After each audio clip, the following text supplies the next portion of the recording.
the DNC, in its infinite wisdom, has decided they're only going to do 6 debates. On the other hand, the Republicans are doing approximately 10.5 million debates. Now, this is a giant problem, not just because if you're for some of the candidates who have not gotten any exposure yet, you want their ideas heard. That's a real issue, and perhaps the reason why there's only 6 debates. But also because you're letting the Republicans frame everything. They've already had 2 debates. There's been no response from the Democrats. So anybody looking into how the presidential campaign is going now would think, well, all right, so on the issue of Iran, your 2 choices are go to war with Iran immediately or go to war with Iran after a couple of days. Go to war with Iran or go nuke Iran. Those are your choices. Because the right wing has framed the choices in a massively right-wing direction in their primaries, and there's been absolutely no response from the Democrats because they won't do any debates. Now, some people believe that they're not doing as many debates because the DNC is backing Hillary Clinton. And since she's the front runner, they want to protect her. The people who are winning have no interest in debates because it can only hurt them. They just want to hold on to their lead. I think that is a very likely theory. I'm not going to pull a Fox News here and say, some people say it, I didn't say it. I'm just telling you that there's a lot of people who feel that. In fact, Debbie Wasserman-Schultz, the head of the DNC, was giving a speech in New Hampshire over the weekend. She got booed. There was a lot of people saying, chanting, more debates, we want debates. And then she answered by saying, what's more important, drawing a contrast with Republicans or arguing about debates? Let's focus on our mission at hand. Let's focus on our task at hand. No, but having the debates would draw a stark contrast with the Republicans. Not having any debates, not having any voice at all, doesn't draw any contrast.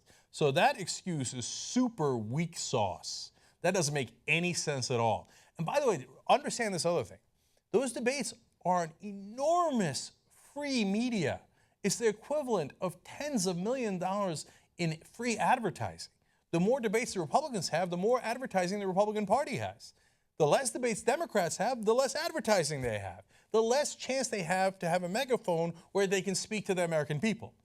And they're doing all of that in what appears to be, the only reasonable answer is, to protect the frontrunner. I got bad news for them. She's not the frontrunner anymore. They might want to reconsider that. Bernie Sanders now winning in polls in New Hampshire and Iowa. Even though he's winning in those 2 critical states, and if he wins those states, he would most certainly be the frontrunner, he still wants more debates because he believes in his ideas. Okay, one more from Debbie Wasserman-Schultz. She says, you know better than anyone that this race can't be won from a stage or through a television screen. You want to see the candidates in your living room, in coffee shops, and at forums, just like the one we're having here today. Nonsense, complete and utter nonsense. Why is Hillary Clinton being called a frontrunner? Not because she went to more coffee shops. That's because she has over $100 million from which she could use that arsenal to do more television ads. Yes, all the donors believe, all the parties believe, all the establishment believes that, in fact, the campaigns are won on television. So please spare me. It's not like you don't know that. You know that. Now, you see, this is already incredibly outrageous. Wait till you get to the last twist. And that brings us to Larry Lessig. So, now, here's something fascinating. The media has a conflict of interest that is not often talked about. Now, they cover the campaigns, but they're also the largest beneficiary of the campaigns. You see, they're the ones who get all those campaign ads, billions of dollars in campaign ads. Now, Larry Lessig is running as a Democrat. He's qualified in every conceivable way, and his main issue, his only issue is clean up the elections, clean up the corruption, get money out of politics. He frames it in the context of equality for everybody. So he wants to make sure that you get rid of gerrymandering, etc. But his driving force, and everybody knows, is get the money out of politics. Now, the media who conducts these debates make billions of dollars from money in politics. Now, let's see if that winds up affecting the issue. Hold on. Now, on the Republican side, Buddy Roemer also wanted to get money out of politics back in 2012. He's a former governor, former congressman. I mean, you couldn't be more qualified. You could agree or disagree with his policy positions, but obviously he was qualified to run, right? They excluded him from the debates. They had all those other guys. They had random dudes. They had like a random pizza delivery guy in the race last time around. This time around, they have a doctor, they have a failed CEO, they have a reality show contestant. But a former governor of Louisiana, they're like, oh, sorry, can't find room for you. They excluded Buddy Roemer. His central plank was get money out of politics. They don't like to hear that. Now on Larry Lessig, it's okay. This one's easier because the Democrats have a very clear standard for how you get into the debates. To qualify for the debate, Democratic candidates must earn at least 1% in 3 national polls in the 6 weeks before the debate. Now, that's actually fair because you don't know this, but there's like 142 guys claiming to run as Democrats. So you need some standards. And here, this is a fair enough standard. You need to just get 1% in the national polls. And it's not easy to do, especially if you're a Harvard law professor like Larry Lessig. Most people haven't heard of him. But he's willing to fight on those grounds. Those are fair grounds. He says, okay, I'll go get your 1% and I'll get into your debate. Okay, good. That makes sense. And hey, look at that. First poll, public policy polling, 1%. So he's on the board, okay? Exactly what they asked him to do. In fact, in New Hampshire, which would be the first primary state, also at 1%, registering, that's in a Monmouth University poll, so that's 2 different polls. Now, he has to get 1% in 3 national polls the 6 weeks before the debate. Now, we're in that period now. And to give you some context, you might say, like, 1%, what's the big deal?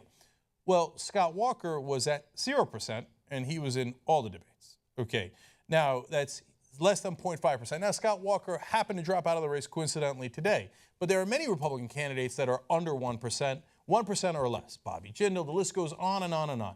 And it's not like the Democrats don't have enough room. The Republicans are doing these debates originally with 17 people. They're down to 15 now. They've got a main debate, they've got a secondary debate, they've got all this. You know, in the Democratic field, there's only 6 people right now. So it's not like it's overcrowded. That's not the answer. So now, are you ready for what they're doing to Larry Lessig? They won't include him in the polls anymore. Think about how fundamentally unfair that is. Their standard is, if you get 1% on the polls, you get to be in the debate. They're like, God damn it, he's getting 1%. Oh, I got an idea. Let's leave his name out. So the major media organizations working with the DNC are leaving Larry Lessig's name out of the polls so people can't vote for him because they never get presented with his name. Unbelievable. And the DNC spokesperson, Holly Schulman, says it. They say the threshold is one agreed upon by the DNC and the networks, and it is within the 6 weeks leading up to the debate, so we are still in that period. And in that period, they refuse to include Larry Lessig's name in the polls. Is this fair? Is this democracy? And is it a coincidence that the 2 guys, one on the Republican side last time, one on the Democratic side this time, who made their central plank getting money out of politics, golly gee willikers, the same media organizations that run the debates and that conduct these polls, they decide, oh, sorry, your guys are the one guys we left out of the polling. We left your names out, and then you can't get into the debates. What a funny coincidence.